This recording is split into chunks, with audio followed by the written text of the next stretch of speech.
Hello everyone, this is अभय प्रताप चौरसिया और आज आपके साथ शेयर करने जा रहे हैं क्लास 10th बोर्ड्स की लास्ट मंथ स्ट्रेटजी वीडियो। तो लास्ट के एक मंथ बचे हुए हैं, कैसा लग रहा है? अब तुम्हें लगातार एक रिग्रेस मोड में आना है और अपना हार्ड वर्क पुट इन करना चालू करना है। तो तुम्हारा टाइम ज़्यादा वेस्ट ना करते हुए हम डिस्कस करते हैं लास्ट मंथ की हमारी प्रिपरेशन की स्ट्रेटजी क्या होने वाली है। ठीक, तो भैया हम सबसे पहले प्रिपरेशन चालू कर रहे हैं क्लास 10th बोर्ड्स के लिए। तो 10th बोर्ड्स जरूरी ही क्यों है? जरूरी ही क्यों है? अब देखो, कोई तुमसे बोलेगा क्लास 10th का बोर्ड तुम्हारे लिए उतना इंपॉर्टेंट नहीं है, लेकिन क्लास 10th बोर्ड की इंपॉर्टेंस तुम्हें आगे समझ में आएगी। बोर्ड की इंपॉर्टेंस क्या है? सबसे पहले कि ये तुम्हारे क्लास 12th बोर्ड के लिए एक बेंचमार्क सेट करेगा, तुम्हारे अंदर कॉन्फिडेंस बूस्टअप करेगा। ये पहला स्टेप है तुम्हारा। तुम एक अलग दुनिया में अब जाने वाले हो, कंपटीशन की प्रिपरेशन में जाने वाले हो। तो क्लास 10th का बोर्ड्स जो है वो तुम्हारे लिए फर्स्ट स्टेप है टुवर्ड्स योर जर्नी। ठीक, तो तुम्हें अपने अंदर झांक के देखने को मिलेगा कि मैंने 10th के बोर्ड्स में मचाया हुआ है, तो आगे क्लास 12th का बोर्ड्स आने वाला है उसमें भी फोड़ सकते हैं। ठीक, अच्छा, अब सेकंड, जब तुम फॉरेन में जाओगे, अगर बाई चांस तुम्हें फॉरेन में स्टडीज के लिए जाना पड़ा, तो वहां पे तुम्हारे 10th के बोर्ड का मार्क्स लेंगे। क्लास 10th, इवन तुम्हारे क्लास 9th के बोर्ड्स का मार्क्स लिया जाएगा, क्लास 11 12th के बोर्ड्स का मार्क्स लिया जाएगा। यहाँ पे बोर्ड्स के मार्क्स की नेसेसरी पड़ती है। फिर तुम्हारे, अगर तुम किसी इंटरव्यू में जा रहे हो और वहां पे तुम्हारे एकेडमिक्स बढ़िया है, अगर एकेडमिक्स बढ़िया है तो जो तुम्हारा इंटरव्यूअर है उसके ऊपर एक अच्छी इंप्रेशन जाती है। और फिर लास्ट में रिश्तेदारों को चुप भी तो कराना है। तो इसलिए क्लास 10th की बोर्ड्स हमारे लिए क्या हो जाती है? इंपॉर्टेंट हो जाती है। तो अब हम डिस्कस करते हैं कि ये लास्ट 1 मंथ की स्ट्रेटेजी क्या रहने वाली है। तो स्टार्ट कहां से करें? स्टार्ट यहां से कर रहे हैं कि तुम्हारा क्लास 10th का बोर्ड सबसे इजीएस्ट बोर्ड होने वाला है ये, और इस बोर्ड में हम मचा के छोड़ेंगे। ठीक, क्लास 10th का बोर्ड हमारे लिए सबसे इजीएस्ट बोर्ड होने वाला है या सबसे इजीएस्ट एग्जाम होने वाला है, और ये आसान है। जो एक महीने लगातार अब भिड़ गया, ये फर्क नहीं पड़ता है कि तुमने अभी तक कितना प्री बोर्ड में तुम्हारा मार्क्स क्या रहा है या तुमने बाकी के हाफ ईयरली एग्जामिनेशंस में क्या किए हुए हैं। अगर तुम लास्ट के एक मंथ में अभी से दबा के मेहनत करने लगे तो तुम आने वाले बोर्ड एग्जाम में अच्छे से फोड़ सकते हो, मचा सकते हो। ठीक, तो इसी के साथ हम चालू करते हैं अपने स्ट्रेटेजी वीडियो। अब यहां पे है कि हम स्टार्ट कैसे करेंगे इस लास्ट 1 मंथ में। स्टार्टिंग हम कहां से लें? तो स्टार्टिंग करने के लिए सबसे पहले यहां पे देखो, माइंडसेट का होना जरूरी है। किसका? माइंडसेट का। जितने भी एग्जामिनेशंस हैं सब तुम्हारे माइंडसेट के ऊपर डिपेंड करते हैं। तो पहले तुम्हें तो माइंडसेट में अपने बनाना पड़ेगा कि ये एक महीना मैं रगड़ने ही वाला हूं, कुछ भी हो जाए मैं दम लगा के पूरा मेहनत करके पूरा फोड़ के ही रहूंगा। माइंडसेट बनाओ और माइंडसेट में गोल को हाई रखो। तुम एम करो 95 प्लस 100% का एम करो, तो तुम्हारे 95 प्लस आने के चांसेस बढ़ेंगे। तो your aim should be high at up most level. ठीक, तो माइंडसेट बना के सबसे पहले हम स्टार्टिंग लेंगे। ठीक, फिर हमारी प्लानिंग क्या होगी? प्लानिंग अभी ये पूरा दिख रहा है, प्लानिंग एकदम स्ट्रेटजी के साथ डिस्कस होने वाला है। अब फिर हमें स्टार्टिंग के लिए कुछ चीजों के प्रिंट आउट्स लेने होंगे। अब प्रिंट आउट्स कैसे? देखो, सबसे पहले तुम्हें तुम्हारे सिलेबस का प्रिंट आउट लेना होगा, और सिलेबस का प्रिंट आउट निकाल के एकदम की टू की उसमें क्या करना है, तुम्हें घुस के डिटेल में देखना है कहीं सिलेबस का एक भी पॉइंट तो बचा हुआ नहीं है हमारे प्रिपरेशन के लिए। सिलेबस के प्रिंट आउट निकलवा लेना है, सिलेबस तुमको डिस्क्रिप्शन में नीचे मिल जाएगा। फिर मार्किंग स्कीम। मार्किंग स्कीम क्या? मार्किंग स्कीम मतलब जिस स्कीम से टीचर्स बोर्ड्स की कॉपी चेक करते हैं, तुम नेट पे सर्च करो, वहां से मार्किंग स्कीम उठाओ और देखो कि क्या मैं आंसर जो लिख रहा हूं वो मार्किंग स्कीम के अकॉर्डिंग आंसर प्रॉपरली मैं दे रहा हूं या लिख पा रहा हूं कि नहीं। मार्किंग स्कीम भी तुम्हें नीचे डिस्क्रिप्शन में मिल रहा होगा। ठीक, अच्छा, अब ये स्टार्टिंग के लिए माइंडसेट बनाना जरूरी है। फिर प्लानिंग पूरी दिख रही है तुम्हें, प्लानिंग अभी डिस्कस होगी। फिर तुम्हारे पास क्या है, तुम्हारे पास सिलेबस की प्रिंट आउट होनी चाहिए और मार्किंग स्कीम की प्रिंट आउट होनी चाहिए। ये प्रिंट आउट निकलवा लो और अपने डोर पे या वॉल पे, जो भी जहां पे भी बैठ के पढ़ते हो वहां पे पेस्ट हो जाने चाहिए। ठीक, अब देखो, अब तुम्हारे पास स्टडी मटेरियल्स, हमें कौन कौन से स्टडी मटेरियल्स का रेफरेंस लेना है। स्टडी मटेरियल एनसीईआरटी क्या है, मस्ट है। एनसीईआरटीज की बुक तुम्हारे पास होनी चाहिए, एनसीईआरटी मस्ट है। अब देखो, बोर्ड्स के लिए ऐसा बोला जाता है कि अगर हमने एनसीईआरटी लगा ली, कंप्लीट एनसीईआरटी, तो तुम्हारे 80% मार्क्स क्या हुए, सिक्योर हो गए। अगर एनसीईआरटी के एक एक एग्जाम्पल, फिर उसमें तुमने क्या किया, एक्सरसाइजेस अच्छे से अगर ढंग से प्रिपेयर कर चुका है, तो इसमें क्या करना है, तुम्हारे 80% मार्क्स श्योर हो जाते हैं, एकदम कहीं जाने वाले नहीं है। फिर एड ऑन्स के लिए तुम्हारे पास पीवाईक्यूज होने चाहिए, प्रीवियस ईयर क्वेश्चंस होने चाहिए। अगर एनसीईआरटीज के बाद तुम प्रीवियस ईयर क्वेश्चन ढंग से लगा लेते हो तो तुम्हारे 90% प्लस आने के चांसेस बढ़ जाते हैं।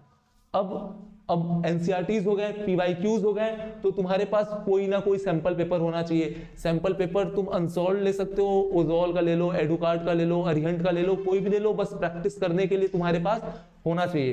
तो सैंपल पेपर अगर लगा ले रहे हो तो तुम्हारे चांसेस क्या है, 95 प्लस के चांसेस बन जाते हैं केवल इतने रिसोर्सेस के साथ।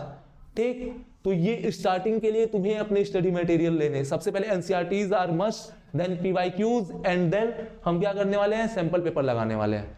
ठीक, अच्छा, अब हमारे पास जो टाइम इंटरवल है, जिस टाइम इंटरवल में हम अपने प्रिपरेशन को बूस्ट देने वाले हैं, देखो प्रिपरेशन तो सभी ने कुछ ना कुछ करके रखा होगा, अब मचाना कब है, इस टाइम इंटरवल के बीच में, लास्ट के 1 मंथ में हमें फोड़ के दिखाना है कि हम कर सकते हैं। जो टाइम इंटरवल है वो हमारा 25 जैन से लेके 20 फेब तक है।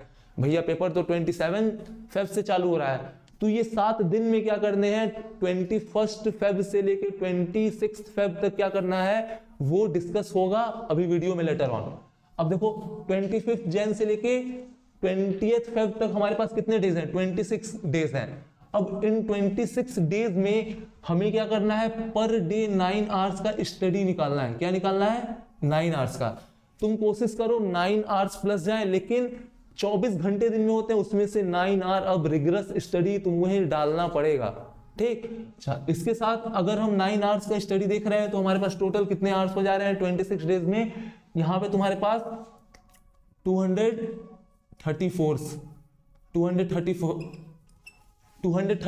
आवर्स का स्टडी टाइम हो रहा है तुम्हारा। 26 दिन में तुम्हारे पास 234 आवर्स का स्टडी टाइम है।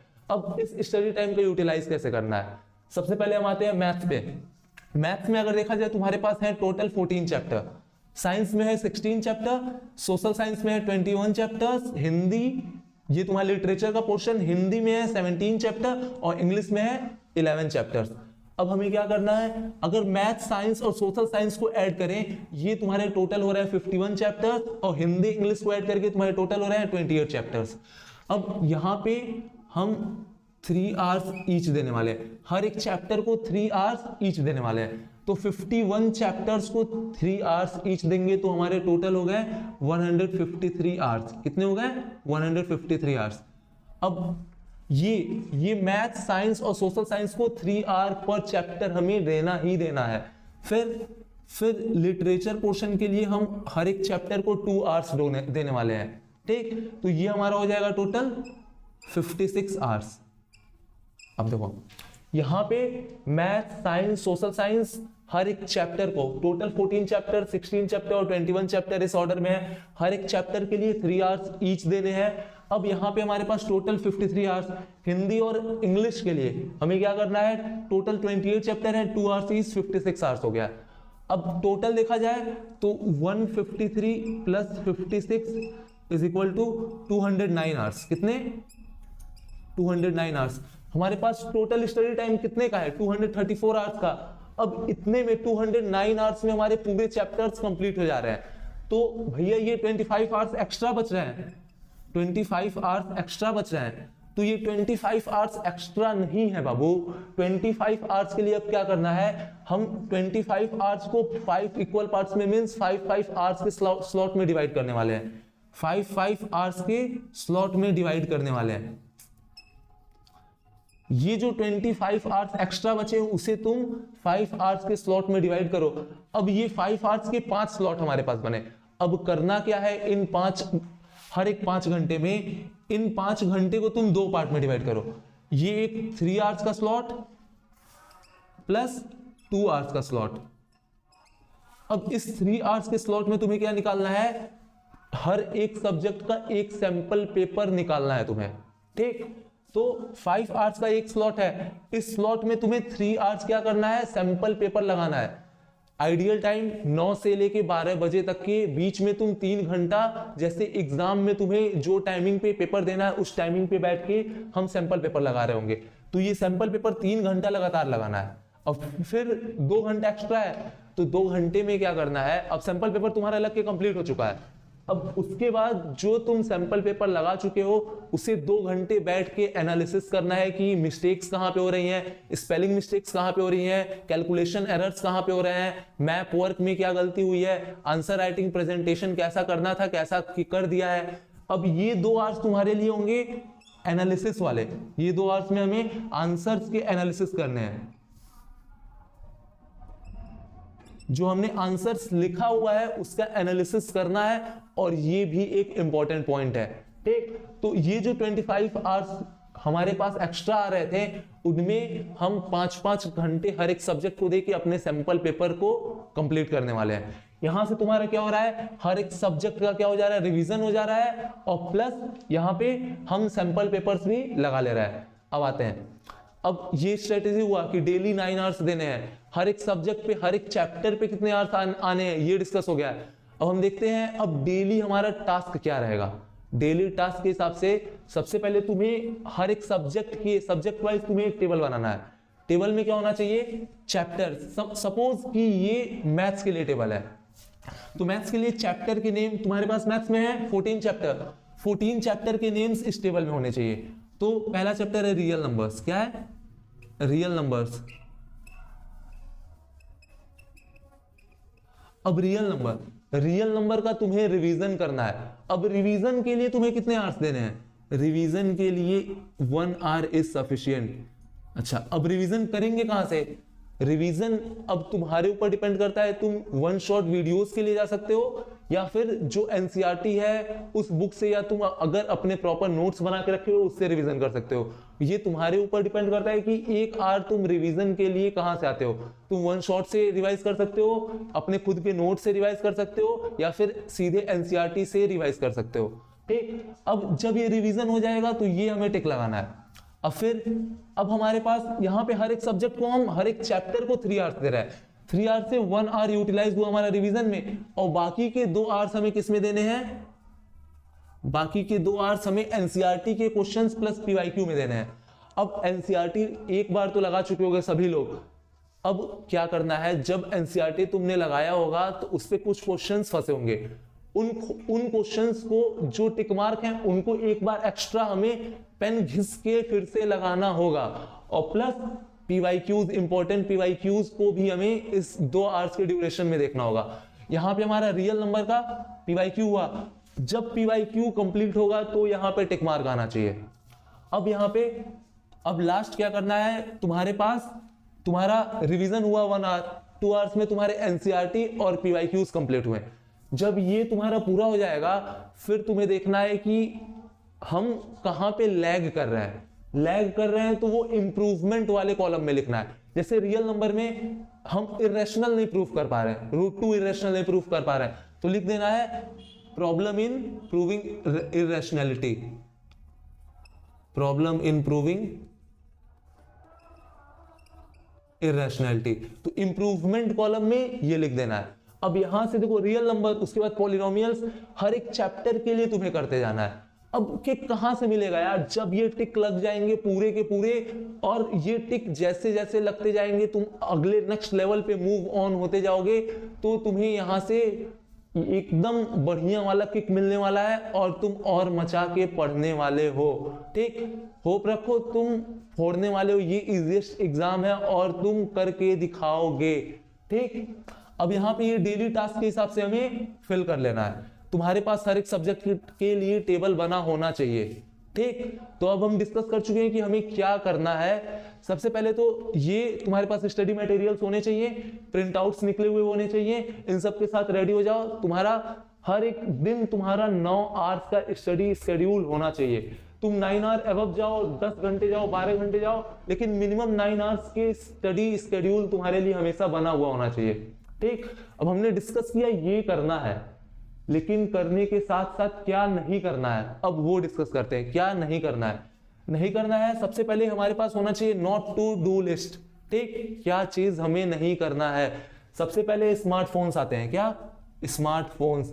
अब इस पढ़ाई के ड्यूरेशन में स्मार्टफोन से तुम एकदम कट जाओ।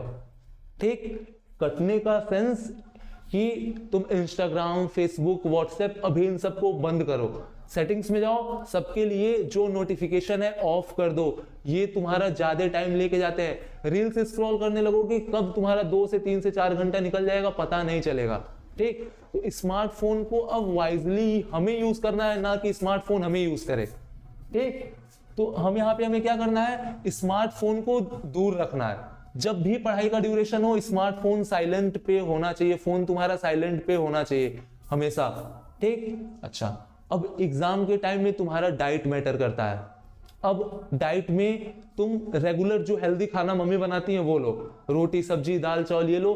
फास्ट फूड को अवॉइड करो और अभी अपना सेहत अच्छे से बना के रखो। लास्ट 1 मंथ तुम्हारे लिए इंपॉर्टेंट होने वाले हैं, तो हम क्या करने वाले हैं? स्मार्टफोन को अवॉइड करने वाले हैं, फास्ट फूड तो बिल्कुल ही नहीं लेने वाले हैं, और आउटडोर ट्रिप पे नहीं निकलना है, बाइक नहीं यूज करना है।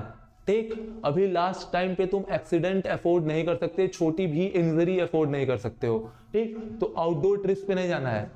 अरे मालूम है यार 14 फेब भी आने वाला है बीच में, लेकिन अब कितना, ये एक वैलेंटाइन सेक्रीफाइस करो। ठीक, और अभी क्या वैलेंटाइंस, अभी क्या वैलेंटाइंस। ठीक, तो आउटडोर नहीं जाना है, ये वैलेंटाइन डे छोड़ो, पहले बोर्ड पे फोकस करो। ठीक, अब आउटडोर ट्रिप्स को हम क्या कर रहे होंगे? कैंसिल कर रहे होंगे, और इंजरीज बिल्कुल नहीं लेने हैं। सबसे पहले अगर तुम हेल्दी रहोगे तो बोर्ड एग्जाम हेल्दी निकलेगा। तो हमें क्या करना है? स्मार्टफोन का यूज एकदम मतलब अपने केवल पढ़ाई के लिए करना है। फास्ट फूड एकदम बिल्कुल अवॉइड करना है। हम सिंपल डाइट ले रहे होंगे, दाल, चावल, रोटी, सब्जी, जो मम्मी हेल्दी खाना बनाती है वो ले रहे होंगे, पानी खूब पी रहे होंगे। ठीक, और फिर आउटडोर ट्रिप्स, बाइक तो एकदम नहीं चलाना है। तुम लोग एकदम रैश ड्राइविंग करते हो, तो बाइक अभी यूज नहीं करना है लास्ट के 1 मंथ में। कोशिश करो जितना इंडोर रह सको और पढ़ाई कर सको, वो तुम्हारे लिए बेस्ट होगा। ठीक, तो ये रहा लास्ट का 1 मंथ का स्ट्रेटजी। अब इसके हिसाब से तुम देखो, इसमें तुम अपने अकॉर्डिंग हल्का फुल्का चेंजेस कर सकते हो। ठीक, जैसे कोई रात में पढ़ना चाहे रात में पढ़ सकता है, कोई दिन में पढ़ना चाहे दिन में पढ़ सकता है। वो तुम्हारे ऊपर डिपेंड करता है कि तुम कब कंफर्टेबल फील करते हो। दिन में पढ़ने में कंफर्टेबल फील करते हो, रात में पढ़ने में कंफर्टेबल फील करते हो, ये बिल्कुल तुम्हारे ऊपर डिपेंड करता है।